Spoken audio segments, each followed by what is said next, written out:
जरा कल्पना करने की कोशिश करते हैं आप। हम्म। एक कुश्ती का मैदान है। आहा, जिसे हम अखाड़ा कहते हैं, है ना? बिल्कुल अखाड़ा। तो धूल उड़ रही है चारों तरफ और भारी भीड़ का शोर एकदम आसमान छू रहा है। दो पहलवान हैं जो अपनी पूरी ताकत मतलब अपना सब कुछ झोंक रहे हैं वहाँ। हम्म। एकदम रोंगटे खड़े कर देने वाला दृश्य। हाँ। फिर अचानक एक पल की चूक होती है और एक पहलवान पूरी तरह से चित्त हो जाता है। वो हार गया। अब स्वाभाविक सी बात है कि जो जीता है वो जश्न मनाएगा। सही बात है, यही तो होता ही है हमेशा। लेकिन लेकिन यहाँ कहानी में एक बहुत बड़ा मोड़ है। अचानक वो हारा हुआ पहलवान भी खुशी से उछलने लगता है। मतलब वो ऐसे नाच रहा है जैसे जैसे दुनिया की सबसे बड़ी जीत उसी ने हासिल की हो। अरे वाह! मतलब हारने के बाद इतना बड़ा जश्न। यही तो। वहां मौजूद हर इंसान हैरान है कि हारने के बाद कोई इतना खुश कैसे हो सकता है। तो आज की इस गहन चर्चा में हम इसी रहस्य को सुलझाने वाला है। हम्म। तो आज का हमारा स्रोत क्या है इस चर्चा के लिए? आज हमारे पास करमजीत सिंह गठवाला की लिखी एक बहुत ही दिलचस्प बाल कहानी है। इसका नाम है अनोखी कुश्ती। और हमारा मकसद मतलब सिर्फ एक कहानी के पन्ने पलटना नहीं है, बल्कि उससे कुछ गहरा सीखना है। बिल्कुल। हम उस बहुत बड़ी मनोवैज्ञानिक खामी को उजागर करना चाहते हैं जो सफलता, प्रतिस्पर्धा और हार को मापने के हमारे स्थापित पैमानों में बहुत गहराई तक घुसी हुई है। ये बहुत ही शानदार विषय है। इस कहानी का जो सबसे आकर्षक पहलू मुझे लगा वो ये है कि ये सीधे तौर पर इंसान की उस दिमागी कमजोरी पर वार करती है जिसे मनोविज्ञान में हम बाइनरी थिंकिंग कहते हैं। बाइनरी थिंकिंग मतलब द्विआधारी सोच। हाँ, बिल्कुल। मानव मस्तिष्क के लिए चीजों को बस दो खानों में बांटना बहुत आसान होता है, या तो शून्य या एक, या फिर कह लें विजेता और पराजित। बीच का कोई रास्ता नहीं है ना? एकदम सही। मनोविज्ञान में इसे कॉग्निटिव ईज यानी संज्ञानात्मक सरलता कहा जाता है। मतलब हम इंसानों को ये जटिल गणित लगाने की मेहनत करना बिल्कुल पसंद नहीं है कि किसी एक शानदार मुकाम तक पहुंचने में दो अलग-अलग पक्षों का कितना प्रतिशत योगदान था। हाँ, हम बस नतीजे देखते हैं। बिल्कुल। इसलिए दिमागी सहूलियत के लिए हम बस फिनिश लाइन पार करने वाले को सब कुछ सौंप देते हैं। सारा क्रेडिट उसी का हो जाता है। ये बहुत ही सटीक विश्लेषण है। और कॉग्निटिव ईज ही शायद हमारी वो आदत है जो हमें ग्रे एरिया या बीच के रास्ते को देखने से रोकती है। सही कहा आपने। तो अनोखी कुश्ती की ये कहानी इसी फिनिश लाइन को हमेशा के लिए मिटाने का काम करती है। कहानी की शुरुआत में हमारी मुलाकात दो दोस्तों से होती है, खुशिया और हसुआ। नाम भी काफी दिलचस्प है। हाँ, और लेखक ने इनके बारे में जो विवरण दिया है वो सिर्फ ये नहीं है कि वे अच्छे दोस्त हैं। मतलब वे उम्र, कद-काठी और स्वभाव में बिल्कुल एक जैसे हैं। आहा, तो एक तरह से वे एक दूसरे का अक्स है। बिल्कुल। उनका रिश्ता ऐसा है कि जब कभी उन्हें अकेले रहना पड़ता तो उन्हें लगता जैसे समय उन्हें दुखी करने के लिए रुक ही गया हो।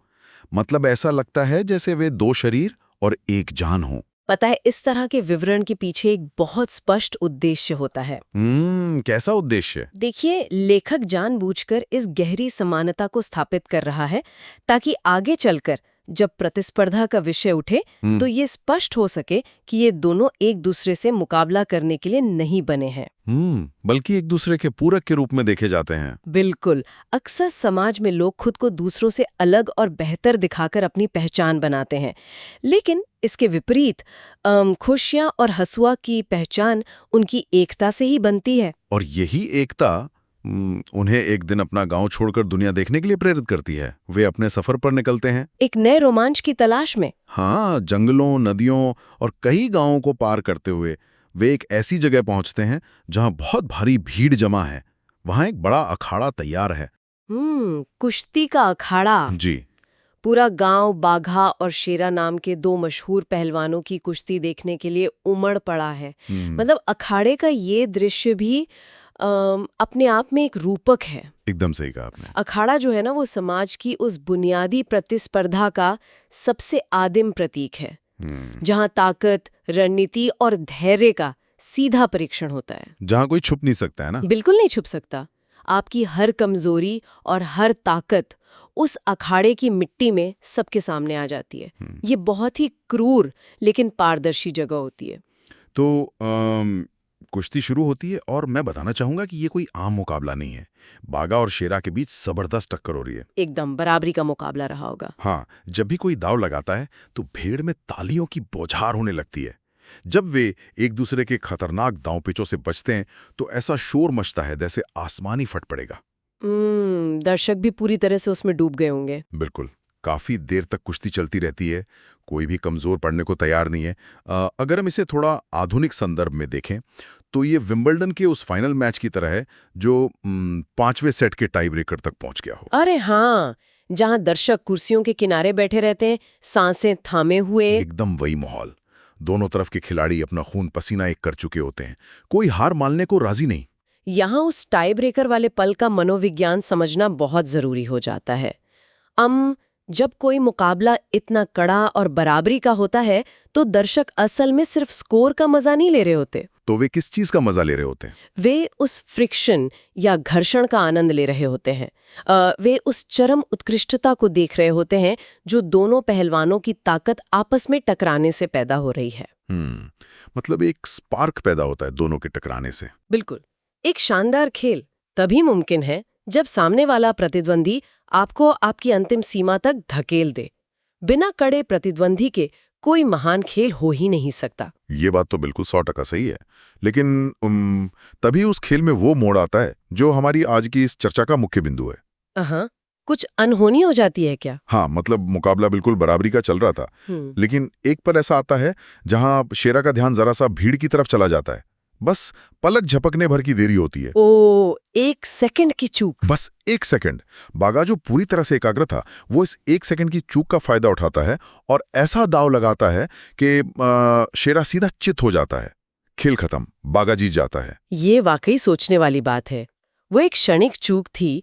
उस पल में शेरा के पास कौशल की कमी तो नहीं थी, उसकी ताकत भी कम नहीं हुई थी और उसकी रणनीति भी गलत नहीं थी। बिल्कुल नहीं, वो तो बहुत बेहतरीन खेल रहा था। बस एकाग्रता का एक धागा 1 सेकंड के 100वें हिस्से के लिए टूटा था और सब कुछ बदल गया। और इसके बाद का जो दृश्य है वो मुझे लगता है मानवीय व्यवहार की एक बहुत ही कठोर सच्चाई बयान करता है।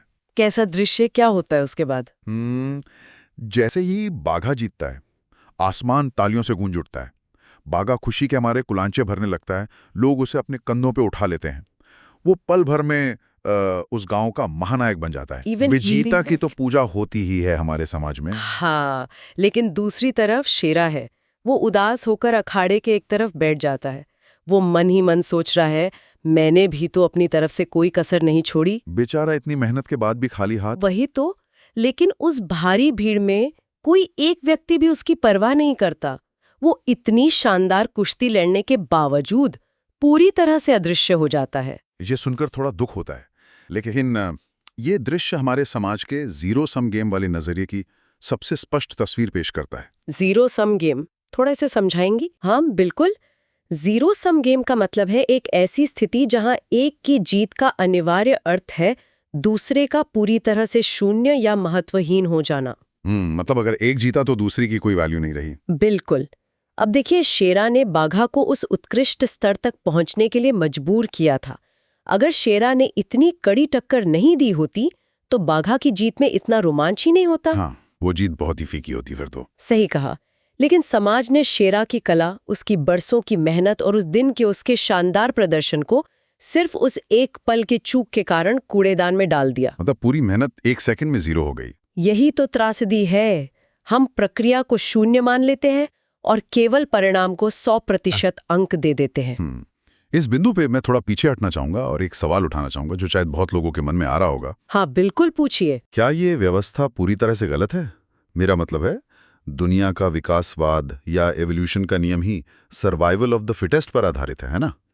डार्विन का सिद्धांत। हाँ, इतिहास उसी को याद रखता है जो अंत में खड़ा रहता है। अगर हम दूसरे नंबर पर आने वाले को भी नायक बनाने लगें तो क्या समाज में उत्कृष्टता की भूखी खत्म नहीं हो जाएगी? ये एक दिलचस्प नजरिया है। किसी कॉर्पोरेट कंपनी का ही उदाहरण ले लीजिए। अगर कोई टीम एक नया प्रोडक्ट बनाती है और वो बाजार में पूरी तरह फेल हो जाता है तो कंपनी उस टीम की मेहनत का जश्न थोड़ी मनाएगी। नहीं, वो तो शायद उन्हें नौकरी से भी निकाल दे। बिल्कुल, बाजार तो सिर्फ नतीजा देखता है। अगर हर कोई विजेता है तो असल जीत का महत्व ही क्या रह जाएगा? देखिए, ये एक बहुत ही मजबूत तर्क है और मैं सहमत हूं कि यही वो सोच है जिसके आधार पर हमारी पूरी आधुनिक व्यवस्था खड़ी है। तो फिर इसमें गलत क्या है? गलत ये नहीं है, बात गहराई की है। हमें ये सोचना होगा कि सर्वाइवल ऑफ द फिटेस्ट में जो ये फिटनेस या उत्कृष्टता है वो आती कहाँ से है? वो एक शून्य में या वैक्यूम में तो पैदा नहीं होती। आपका मतलब है कि कोई अपने आप ही बेहतरीन नहीं बन जाता? बिल्कुल नहीं। कॉर्पोरेट का जो उदाहरण सामने आया उसी को लेते हैं। मान लीजिए ऑफिस में एक पूरी टीम हफ्तों रिसर्च करती है, सारा डेटा जमा करती है, रात दिन एक करती है। हाँ, ऐसा तो अक्सर होता है कंपनियों में। लेकिन अंत में जो व्यक्ति उस प्रेजेंटेशन को क्लाइंट के सामने सफलतापूर्वक पेश करता है और डील पक्की कर लेता है, सारा क्रेडिट उसी को मिल जाता है, प्रमोशन उसी का होता है। और बाकी टीम का क्या? बाकी टीम उस शेरा की तरह हो जाती है जिसे भुला दिया गया। हम ये भूल जाते हैं कि उस प्रेजेंटेशन वाले की सफलता उस उत्प्रेरक या कैटलिस्ट के बिना संभव ही नहीं थी जो बाकी टीम ने दिया था। हाँ, तो समस्या जीतने वाले के जश्न मनाने में नहीं है। नहीं, समस्या ये नहीं है कि बाघा को जश्न मनाने का मौका मिला। समस्या ये है कि शेरा के उस योगदान को पूरी तरह से नकार दिया गया जिसने बाघा को वो शानदार दांव लगाने पर मजबूर किया था। ये तो वाकई एक बहुत ही नया नजरिया है। उत्प्रेरक के बिना परिणाम संभव नहीं है। बिल्कुल सही बात है। और मुझे लगता है कि इस कहानी में हसुआ ने ठीक यही बात महसूस की। हसुआ जो खुशिया का दोस्त था? हाँ, वही। वो भीड़ में खड़ा चुपचाप ये सब देख रहा था और शेरा की इस अनदेखी से वो इतना विचलित हुआ कि उसने एक ऐसा कदम उठाया जिसकी किसी ने उम्मीद नहीं की थी। ऐसा क्या किया उसने? हसुआ सीधे गांव के मुखिया के पास पहुंच जाता है, बिना किसी डर के। अरे, एक अजनबी का एक ऐसे गांव में जहां अभी अभी एक बहुत बड़ा और प्रतिष्ठित मुकाबला खत्म हुआ है, सीधा सत्ता या मुखिया के पास जाके दखल देना एक बहुत ही साहसिक कदम है ना? बहुत हिम्मत चाहिए इसके लिए। बिल्कुल, ये उस बनी बनाई व्यवस्था को सीधे चुनौती देने का प्रतीक है। तो हसुआ मुखिया के पास जाकर कहता है, अगर मैं और मेरा साथी तुम्हें कुश्ती दिखाएं तो तुम्हें कोई आपत्ति तो नहीं होगी? और मुखिया क्या कहता है? मुखिया थोड़ा मुस्कुराता और इजाजत दे देता है। अब यहां से कहानी में वो विरोधाभास आता है जो किसी को भी चौंका दे। कैसा विरोधाभास? खुशियां और हसुआ, जिनके बारे में हमने शुरुआत में बात की थी कि वे दो जिस्म एक जान हैं, वे दोनों लंगोट बांधकर अखाड़े में उतर आते हैं। मतलब दो सबसे गहरे दोस्त एक दूसरे के खून के प्यासे होने जा रहे हैं। बाप रे, यही वो मनोवैज्ञानिक तनाव है जो इस कहानी को साधारण से असाधारण बनाता है। बिल्कुल। सोचिए ना, जिन दो लोगों के लिए एक दूसरे के बिना समय काटना मुश्किल था, वे अब उस मंच पर खड़े हैं जो एक को विजेता और दूसरे को पराजित बनाने के लिए ही डिजाइन किया गया है। हाँ, यहाँ दर्शक के मन में ये सवाल जरूर उठता है कि क्या वो एक कुश्ती का नाटक करेंगे? वही ना, क्या एक दोस्त दूसरे दोस्त को चोट पहुंचाने से बचेगा? लेकिन मजेदार बात तो यह है कि वे कोई नाटक नहीं करते। वे क्या शानदार कुश्ती लड़ते हैं। मतलब कहानी में बताया गया है कि काफी देर तक दोनों ने अपने अद्भुत कौशल का ऐसा प्रदर्शन किया कि लोग बस देखते रह गए। मतलब उन्होंने कोई रियायत नहीं बरती एक दूसरे के साथ? बिल्कुल नहीं। यहाँ तक कि बाघा और शेरा भी, जो उस मैदान के सबसे बड़े महारथी थे, वे भी अचंभित होकर ये मुकाबला देख रहे थे। अरे वाह! भीड़ में सब एक दूसरे के आगे खड़े होकर हर एक दांव को बारीकी से देखने की कोशिश कर रहे थे। दोनों ने अपनी कला में कोई कसर नहीं छोड़ी। ऐसा लग रहा था जैसे खुशिया और हसुआ ने मिलकर पूरा मेला ही लूट लिया हो। इसके पीछे एक बड़ा कारण है, मैं बताना चाहूंगी। सच्ची कला और सच्चा सम्मान कभी भी समझौता नहीं करता। मतलब अगर वे ढीला खेलते तो वो गलत होता? बिल्कुल। अगर हसुआ या खुशियां जानबूझकर कमजोर पड़ जाते तो ये उनकी दोस्ती का सम्मान नहीं होता, बल्कि उनकी कला और एक दूसरे की क्षमता का सबसे बड़ा अपमान होता। हाँ, ये बात तो है। देता है। मतलब खुशियां जीत गया। हाँ, लोग जोर जोर से चिल्लाने लगते हैं, जश्न का वही माहौल फिर से बन जाता है। अब अगर हम कहानी के उसी पुराने स्थापित ढांचे को देखें तो ऐसा लगता है जैसे इतिहास खुद को दोहराने वाला है। बिल्कुल। ऐसा लगता है कि अब खुशियां को कंधे पर उठाया जाएगा और हसुआ उदास होकर कोने में बैठ जाएगा, ठीक उसी तरह जैसे कुछ देर पहले शेरा बैठा था। ऐसा लगना स्वाभाविक भी है, क्योंकि हमारी पूरी सामाजिक कंडीशनिंग हमें यही सिखाती है। हमने सिर्फ दो ही प्रतिक्रियाएं सीखी हैं, जीत पर जश्न और हार पर शोक या शर्मिंदगी। सही कहा। लेकिन यहाँ से जो होता है वो हर स्थापित नियम को तोड़ देता है। ऐसा क्या होता है? हसुआ जो अभी अभी कुश्ती हार चुका है, जिसके कपड़ों पर अखाड़े की धूल लगी है, वो अचानक खुशी से नाचने लगता है। हारने के बाद नाचने लगता है। हाँ, शेरा, बाघा और वहां मौजूद सारे लोग बस उसे निहार रहे हैं। उन्हें अपनी आंखों पर यकीन नहीं हो रहा है कि एक हारा हुआ इंसान इस तरह जश्न कैसे मना सकता है। ये तो सच में हैरान करने वाला पल होगा वहां मौजूद लोगों के लिए। बिल्कुल। और जब भीड़ में से एक व्यक्ति हसुआ से पूछता है कि तुम तो कुश्ती हार गए हो, फिर भी इतने खुश क्यों हो?" तो हसुआ जो जवाब देता है, वो मेरे लिए इस पूरी चर्चा का सबसे बड़ा आहा मोमेंट है। उसने क्या जवाब दिया? वो हंसकर कहता है, मैं खुश क्यों ना हूं, मैंने अपनी तरफ से बेहतरीन कुश्ती दिखाई, तभी तो मेरे साथी ने इतनी अच्छी कुश्ती दिखाई और मुझे हरा दिया। अगर मैं इतनी अच्छी कुश्ती नहीं दिखाता तो वो कैसे दिखा पाता? और वैसे भी वो मेरा दोस्त ही तो है। ओहो, इस एक संवाद में इतनी गहराई है कि ये पूरी की पूरी प्रतिस्पर्धा की परिभाषा को ही पलट के रख देता है। बिल्कुल, पलट देता है। हसुआ ये समझा रहा है कि प्रतिस्पर्धा वास्तव में किसी को नीचा दिखाने के लिए, नष्ट करने के लिए नहीं होती।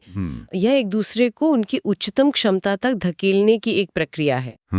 एक दूसरे को बेहतर बनाने की प्रक्रिया। हाँ, वो इस बात का जश्न मना रहा है कि उसने अपने दोस्त के भीतर छिपी उस उत्कृष्टता को बाहर निकालने के लिए एक उत्प्रेरक का काम किया। वो अपनी कला के उस चरम स्तर का जश्न मना रहा है जिसने विजेता को जीतने के लिए मजबूर किया। इस विचार को अगर हम किसी रूपक या एनोलॉजी से समझें तो ये बॉक्सिंग में इस्तेमाल होने वाले स्पारिंग पार्टनर्स की तरह है ना? हाँ, स्पारिंग पार्टनर्स बहुत ही सटीक उदाहरण है। एक विश्व चैंपियन बॉक्सर कभी भी कमजोर लोगों के साथ अभ्यास करके चैंपियन नहीं बनता। उसे एक ऐसा पार्टनर चाहिए होता है जो रिंग में उसकी जान निकाल दे। बिल्कुल, और इसके पीछे का विज्ञान समझना भी बहुत जरूरी है यहाँ। कैसा विज्ञान? पिन बॉक्सर का स्पारिंग पार्टनर लगातार उसे एक ही तरह का हुक या पंच मारता है तो उस चैंपियन के दिमाग में उस हमले से बचने के लिए नए न्यूरल पाथवेज विकसित होते हैं। मतलब उसका दिमाग नए तरीके सीखता है बचने के। हाँ, उसके मांसपेशियों की स्मृति या जिसे हम मसल मेमोरी कहते हैं, वो शून्य में नहीं बनती, वो पूरी तरह से उसके प्रतिद्वंदी के हमलों द्वारा गढ़ी जाती है। अरे वाह, ये तो बहुत ही गहरी बात है। इसलिए जब वो चैंपियन फाइनल मैच में कोई जादुई दाव लगाकर दुनिया भर की तालियां बटोरता है तो वास्तव में वो अपने उसी स्पारिंग पार्टनर की दी हुई चुनौती का प्रदर्शन कर रहा होता है। ये एक बहुत ही शानदार नजरिया है। मतलब प्रतिद्वंदी के बिना वो रिफ्लेक्स कभी पैदा ही नहीं होता। इसी बात को अगर व्यापार या बिजनेस की दुनिया पर लागू करें तो ये और भी स्पष्ट हो जाता है। हाँ, कॉर्पोरेट दुनिया में तो ये रोज देखने को मिलता है। पेप्सी और कोका कोला या फिर एप्पल और माइक्रोसॉफ्ट ऐसी कंपनियों को ही देख लीजिए। अगर किसी एक कंपनी का उत्पाद कमजोर पड़ जाए तो दूसरी कंपनी में इनोवेशन या नवाचार की रफ्तार अचानक धीमी हो जाती है। बिल्कुल, क्योंकि चुनौती खत्म हो जाती है। सही कहा। आपके प्रतिद्वंदी की कोई शानदार जीत या बेहतरीन उत्पाद इस बात का सबूत है कि आपने उसे कितनी कड़ी चुनौती दी है। हाँ, ऐसा इसी बात को समझ गया था। उसने बहुत बड़ी बात समझ ली थी। हाँ, उसने खुशिया की जीत को अपनी हार के रूप में नहीं देखा, बल्कि अपने ही उत्कृष्ट प्रदर्शन के एक परिणाम के रूप में देखा। और पता है, ऐसा सोचने के लिए इंसान के भीतर बहुत गहरी सुरक्षा और परिपक्वता की आवश्यकता होती है। इनसिक्योर इंसान ऐसा नहीं सोच सकता है ना? बिल्कुल नहीं। हसुआ का ये नाचना इस बात का प्रतीक है कि वो अपने अहंकार से ऊपर उठ चुका है। प्रतिस्पर्धा अगर सही नजरिए से देखी जाए तो वो सहयोग का ही एक बहुत ही तीव्र और आक्रामक रूप है। बहुत ही उम्दा बात कही आपने।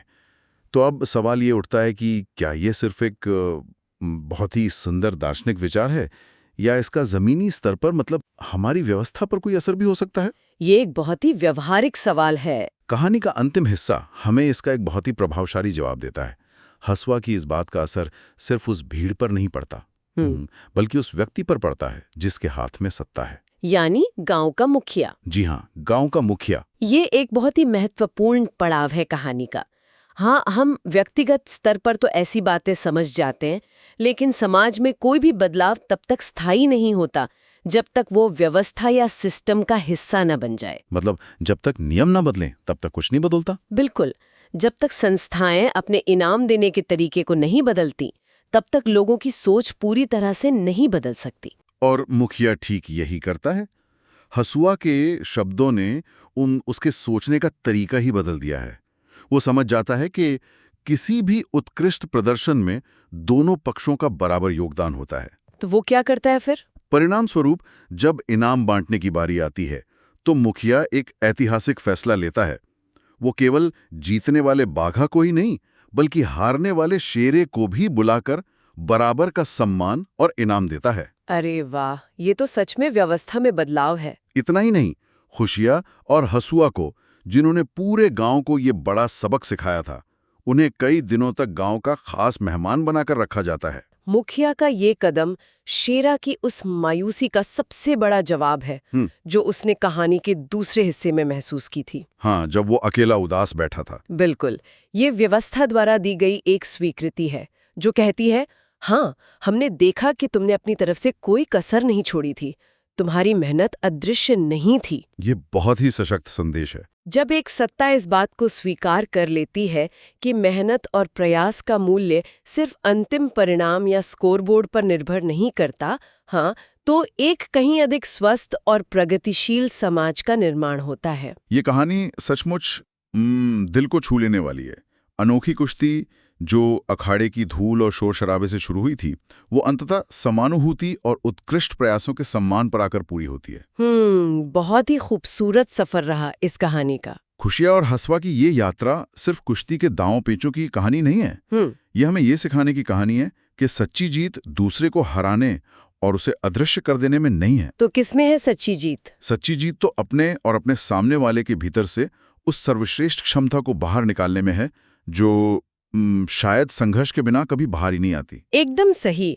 आज की इस भागदौड़ भरी दुनिया में जहां हर कोई एक अंधी दौड़ में शामिल है और बस दूसरे को पछाड़कर आगे निकलना चाहता है, हसुआ का वो नृत्य हमें एक ठहराव देता है। हाँ, रुककर सोचने पर मजबूर करता है। ये हमें याद दिलाता है कि हम एक दूसरे के खिलाफ खड़े होकर भी असल में एक दूसरे का निर्माण ही कर रहे होते हैं। बहुत ही शानदार और गहरी चर्चा रही है। तो आज की इस गहन चर्चा को हम यहीं विराम देते हैं। लेकिन जाने से पहले मैं उस विचार की तरफ वापस लौटना चाहूंगा जिससे हमने इस चर्चा की शुरुआत की थी। वो फिनिश लाइन और जश्न वाला विचार। हाँ, वही। जरा सोचने वाली बात है, हमारे रोजमर्रा के जीवन में हमारे आसपास ऐसे कितने ही शेरा मौजूद हैं। सही कहा। शायद हमारे दफ्तरों में, हमारी डेस्क के ठीक बगल में काम करने वाला कोई सहकर्मी, हमारी किसी टीम का हिस्सा, या शायद हम खुद। वे लोग जिन्होंने अपना सब कुछ झोंक दिया, पसीना बहाया, लेकिन अंत में सिर्फ इसलिए अदृश्य हो गए क्योंकि किसी प्रोजेक्ट के स्कोरबोर्ड पर कोई और नाम सबसे ऊपर चमक रहा था। ये एक बहुत ही कड़वी सच्चाई है हमारे समाज की। बिल्कुल। अगर हमारी संस्थाएं, हमारे काम करने के तरीके और हमारे परिवार सिर्फ अंतिम परिणाम की पूजा करना बंद कर दें, अगर हम उस अंतिम जीत के बजाय उस उत्प्रेरक प्रयास, उस जबरदस्त चुनौती और उस घर्षण का जश्न मनाना शुरू कर दें जो विजेता को विजेता बनने के लिए मजबूर करता है, तो नजरिया ही बदल जाएगा सबका। तो समाज में कितनी ही खामोश प्रतिभाएं अचानक से खिल उठेंगी। शायद सबसे बड़ी जीत किसी को हराने में नहीं, बल्कि किसी को उसका सर्वश्रेष्ठ संस्करण बनने के लिए मजबूर कर देने में।